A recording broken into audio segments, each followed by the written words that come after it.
ये एक अपूरणीय क्षति, ये एक अध्यायर अवसान ओडिशा सिने जगत पाई। तांको विषय जते भी कहले कम हम। बहुत जिनस शिखीचु तांकठू भल कलाकार सांगर किमती भल मनीष हवा सेटा भी शिखीचु। उत्तम भाई की किए कौन सुपरस्टार हिसाब से देखी गोटे भल मनीष हिसाब से देखी गोटे हृदयवान लोक हिसाब से देखी।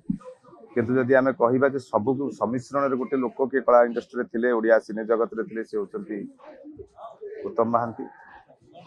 आज तांकर जो देहांत घटी निधन होती सेटा हुए तो तांकर पार्थिव शरीर आज मृत्यु होता ही पारे, किंतु निजे उत्तम महांती चिरदिन पाई लोक मानक मानस पटरे रहिबे। गोटे कलाकार केबे मरे नाही।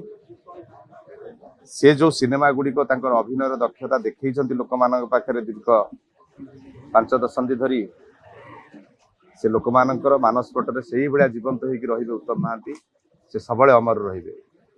आ वर्तमान तांको पार्थिव शरीर आसुची फ्लाइट रे वर्तमान जाउची आनिया पई।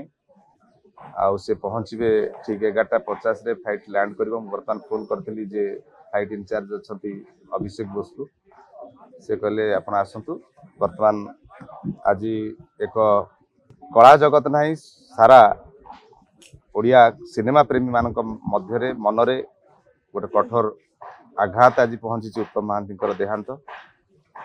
मु चाहिए तांकर जो अमर आत्मार सद्गति कामना करी प्रभु जगन्नाथ पाखरे से सबले जोठी रुहंतु भल रुहंतु एवं तांको परिवार समस्त को केमिति से माने भल भाव रे पुणी जीवन यापन करेंगे भगवान पाखे प्रार्थना करी।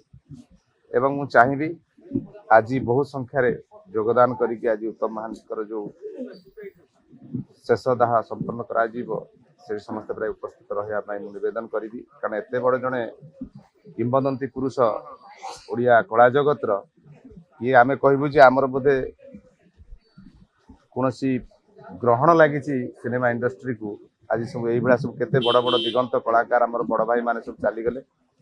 आ जो माने अच्छी आम जो ये जो अगाड़ी भली आम रहीचु धान सब पलैले।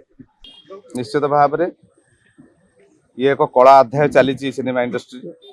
कारण एत शीघ्र एत कम समय भितर आमर सबू बड़ भाई माने बड़ बड़ कलाकार माने जो आम शिखीचु सब जिन से आमको छाड़ी चली आमर केबे विश्वास नथिला।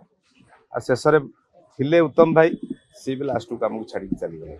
किंतु सबुदिन सी समस्त मनरे जीवंत हिसाब से रहिबे। से सब बेले जेतेबेले सिनेमा देखिए उत्तम महांती की प्रथम सुपरस्टार ओडिया इंडस्ट्री उत्तम महांती सब बेले रहिबे। तांको जगह के पूरण कर परिबे।